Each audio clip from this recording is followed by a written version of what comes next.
muri yeZimbabwe. Zvimwe zvacho zvinogona kuzoita makuwa mukati. Zvimwe zvacho zvinogona kuzopedzera vamwe ka.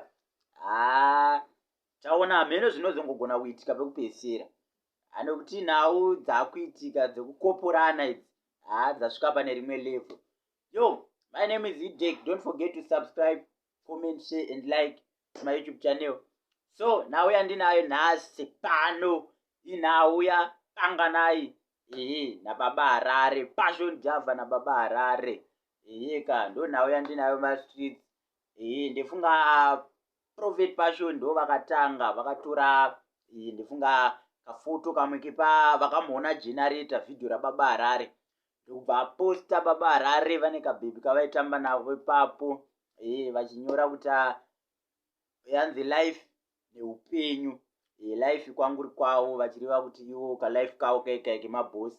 Vachiti baba Harare aiwa upenyu. Ndifunga sokuona kwamuri kuzviita ipapa ndokunyora kwavakaita. So ndokubva kwadzokiwa kumarecovery na baba Harare. Ndokubva vatora lili wena. Hatichanyazoziva kuti original pic here kana kuti kueditor. But mumwe munhu anogona kungorara nebhutsu, mumwe munhu anogona kungosungirira nenhau iyi. Iwe baba Harare vana lili zvaizvezvi vari kurira mumastreets.